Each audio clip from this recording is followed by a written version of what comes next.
So, Wizards of the Coast just started previewing cards for Zendikar Rising, and with that, they've confirmed the names and basic concepts of all the Magic sets that are going to be released until the end of 2021. And I think they're actually pretty interesting, more than last year's in my opinion. I have some mixed feelings on these sets, though mostly positive, so let's just get into it. Right after Zendikar, we're gonna get our first set on the plane of Kaldheim. This is a plane that has existed in the lore, but it's played an extremely minor role, existing on only a single plane chase card that doesn't even give much of a hint on what to expect from its story or mechanics. But just judging by the name and the fact that the art on this plane chase card depicts a snowy mountain with some warriors on it, it seems pretty clear that Kaldheim is a Viking/Norse inspired set. And yeah, that'll probably be pretty cool. I'm not hyped out of my mind for this set or anything. It could turn out to be pretty forgettable in the grand scheme of things, but it could be great. Wizards could bring back mechanics like Heroic or Renown to fit the warrior theme, maybe throw in a new cycle of gods or some cool dragons, maybe even bring back snow permanents if they want to go real old school. I personally think that snow creatures and such would be pretty clunky, but it could maybe work. All in all, I'm down with Kaldheim. Wizards was gonna do a Viking set at some point, and I'm surprised they haven't done it already.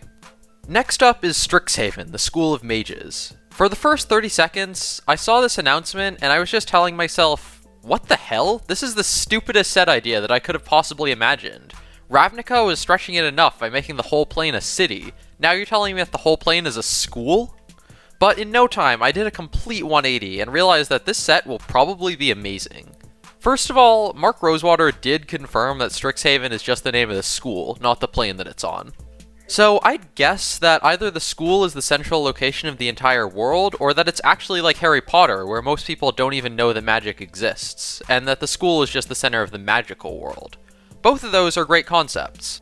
What's even more exciting, though, is that a Magic School set is just the perfect environment to throw crazy, unique concepts at the wall, which in my opinion is one of the two things that can make a great set. The other is just having really balanced cards in a smooth draft environment, and I can't predict that any set will have that judging only by its name and expansion symbol. Anyway, I wouldn't be surprised to see some of those Mystery Booster test cards appear in Strixhaven. You know, those cards that really mess around with the fundamentals of the game. Strixhaven might also be one of those rare sets that isn't creature-centric, which will be extremely refreshing if that's the case. White and green will probably need a fair amount of creatures no matter what, but they could maybe be set apart as the summoning schools. And I'm calling it. This set will have instant matters and sorcery matters mechanics.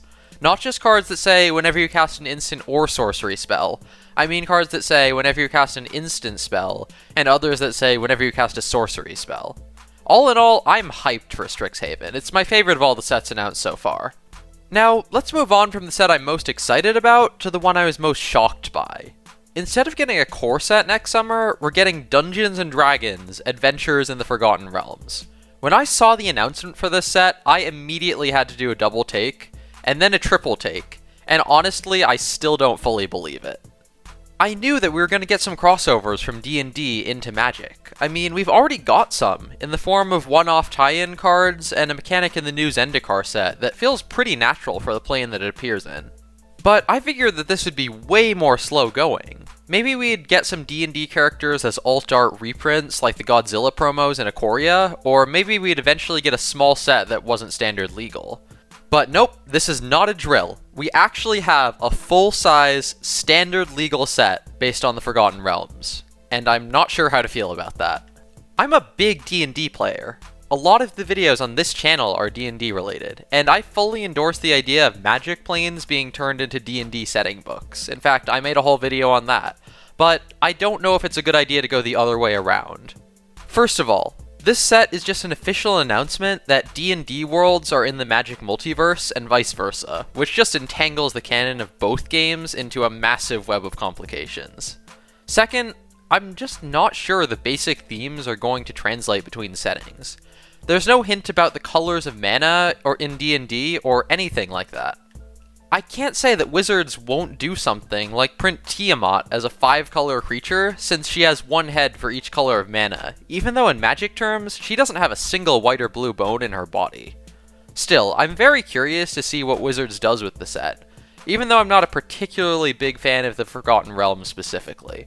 It could go down as one of the greatest sets in Magic history, only time will tell. The last set on this list, or at least the last standard legal set, is actually two sets, temporarily titled Innistrad Vampires and Innistrad Werewolves. This could really be a hit or miss in my opinion. First of all, it's great that we're returning to Innistrad. It's one of my favorite planes thematically, and both Innistrad blocks have produced tons of great cards. My concern though, is that these two sets will be too focused on one tribal deck. A draftable pair of dual decks is just too narrow a concept for a standard set. So I hope that there will be more to these sets than literally just vampires and werewolves. As long as both sets are all 5 colors, then it'll probably be fine.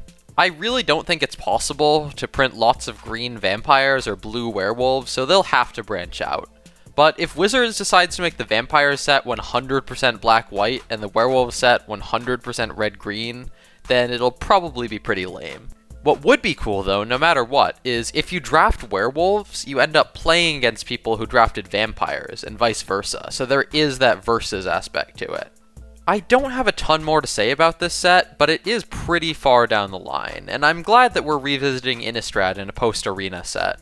So that does it. 4 new sets, ranging approximately from, okay, this could be cool, to, oh my god, I want to see what you're doing with this set right now.